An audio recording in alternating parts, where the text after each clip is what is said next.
E temos que falar un pouco do que está sucedendo, non? Porque tanto que consta o que conta a Consellería como o que siguen contando xa algúns en Inglaterra, menos en Inglaterra, e en Valencia e en Madrid, podemos decir, por exemplo, que por cada 200 millóns de libras de incremento de custos, perderonse 1.000 postos de traballo, co cual reduciuse un 25% o persoal desde a posta en marcha deste tipo de infraestructuras.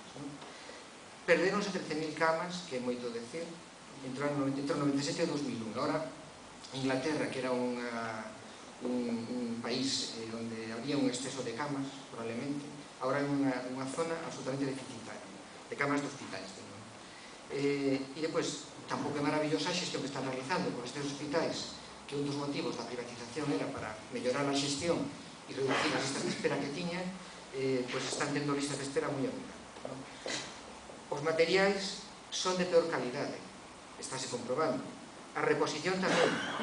E depois unha cosa que sucede con este tipo de contratos, con este tipo de infraestructuras, é se hai que facer algún tipo de modificación da estructura, e sempre hai que facer modificacións da estructura, cuidado, porque a negociación de tirar unha parede supón meses, a negociación de crear unha nova consulta, unha nova área, unha zona, porque en medicina, ademais, os cambios tecnolóxicos son enormes, os cambios de novos servizos son tremendos, son moi rápidos. Desde logo, en 20 anos vai cambiar varias veces, van a dar novos servizos e vai haber nova tecnoloxía.